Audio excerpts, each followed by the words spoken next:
not successful. I mean, you can't sit there and say it's working. I mean, we're not successful on first and second down. We haven't been successful in the first half of games. Chip Kelly says he has to do a better job play calling. Stephen A., are you surprised by this? I'm shocked. It's touching for him to finally admit that he's done something wrong. We all know what a genius Chip Kelly is, and far be it for him to admit that he's wrong about anything. He's not wrong about what he says. He's not wrong about what he does. He's not wrong about rules and regulations and stipulations that he implements for players to follow religiously, without fail, at his discretion. He's not wrong about anything. And so whenever he definitely finds himself in a position where he has to admit that he's wrong, it's clearly an epiphany. It's clearly something that should touch our soul and to make us all recognize that indeed he is human, because he has come across as incredibly robotic in his tenure with the Philadelphia Eagles. We're very touched by what we have seen.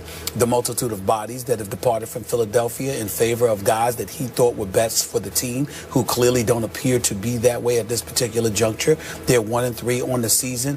Their offense is not the greatest in the world. They're ranked like 20, something around like 25th in terms of their passing attack. They've got like the 25th ranked rushing. I'm sorry, they ranked 30th in rushing yards, because only Ryan Matthews is the only running back that appears to be able to run the football in Chip Kelly's system. From a receiver standpoint, of course, Jordan Matthews is in the second year. Riley Cooper, for some reason, is still on the roster. Nelson Aguilar is a rookie.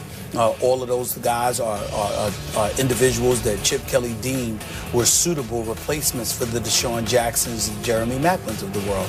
We ain't even getting into the offensive line. You've got a running game.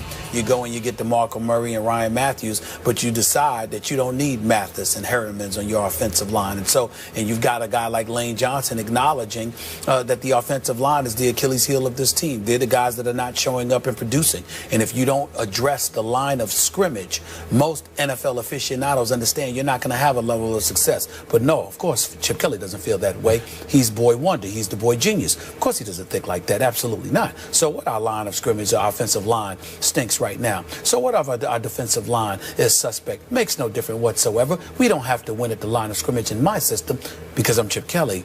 And so that's the Chip Kelly that we've known for quite some time. But nevertheless, we saw something new yesterday, albeit briefly. For a moment there was epiphany that indeed he was not perfect, that indeed he could be flawed, that indeed that there's something wrong with some of the things that he has done. And maybe, just maybe, modifications might be the order of the day. It was very touching for me to see, quite honestly, because it's something I never thought that I would see from the great champion known as Chip Kelly, who is still devoid of one. That is correct. I was going to ask you what exactly he has won, but the answer is nothing. It was called sarcasm, Skip. It's called sarcasm. Is your soul touched? Thank you. Yeah, my soul is touched by everything my friend Stephen A. Smith just said about his friend Chip Kelly. The operative word for me here is desperate. I believe that Chip Kelly is now so desperate that he didn't volunteer blame that he was going to take.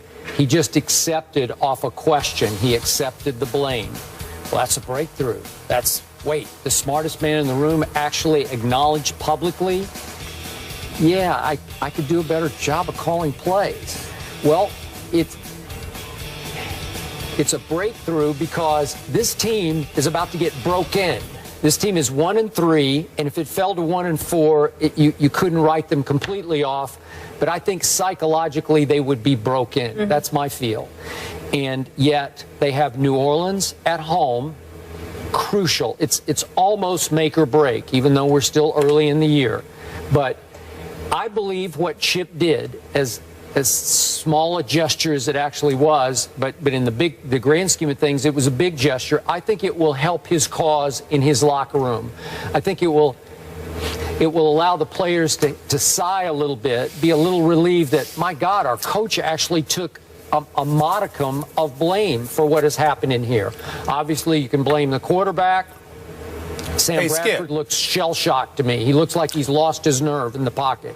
Go ahead. Skip, am I fair in saying that that's the first time I've ever recalled Chip Kelly shouldering any responsibility for what has happened with the Philadelphia Eagles? Breakthrough. With the Eagles, yes. Okay. I didn't follow him close enough at Oregon to know what he did, but they were always so good. I don't think he was ever required to shoulder much blame. But in this case, Listen, it's a talented football team. We saw some flashes from Sam Bradford, 2 bombs.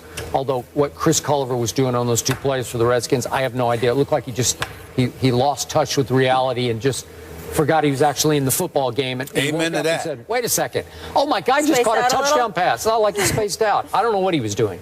But those were 2 impressive bombs that Sam Bradford actually threw. He can throw it when you protect him and he doesn't flinch in the pocket.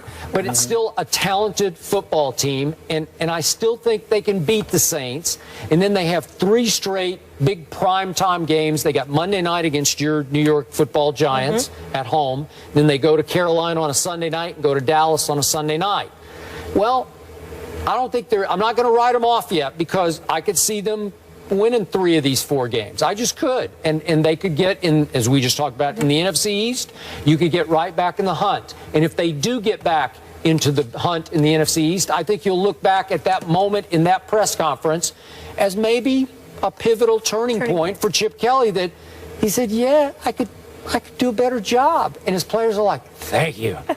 Now let's heave a sigh of relief and let's pull back together and let's go beat the Saints. And well, I think all Chip Kelly needs to remember is, try emulating some of the things that have worked on an NFL level for a change instead of trying to reinvent the wheel. Yep. The NFL is the NFL. There are certain things that just ain't going to work.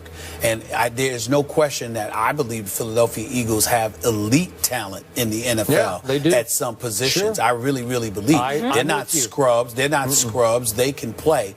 But I think that he's trying to bring a level of finesse to the game. And guess what?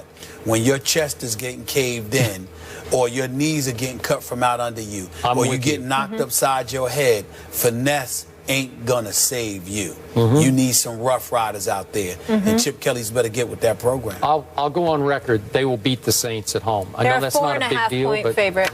I just think they'll beat them. We'll see. We'll see. Right. All right. Do you guys think the Colts are done? Andrew Luck is out. Matt Hasselbeck is in. Should Stephen A. be concerned about some bad luck hitting the... Forget him. It's my fantasy quarterback. Oh, well, that's all that matters. Yeah, obviously. Yeah. We'll be back in a minute.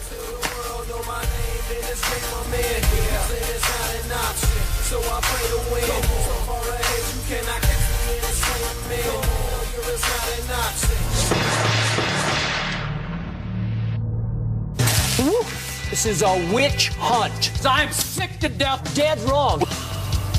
The odds are in your favor. No, you don't. Up high and dry. Up high and dry. It's unbelievable. Tell me you can't close that deal. I won the fight.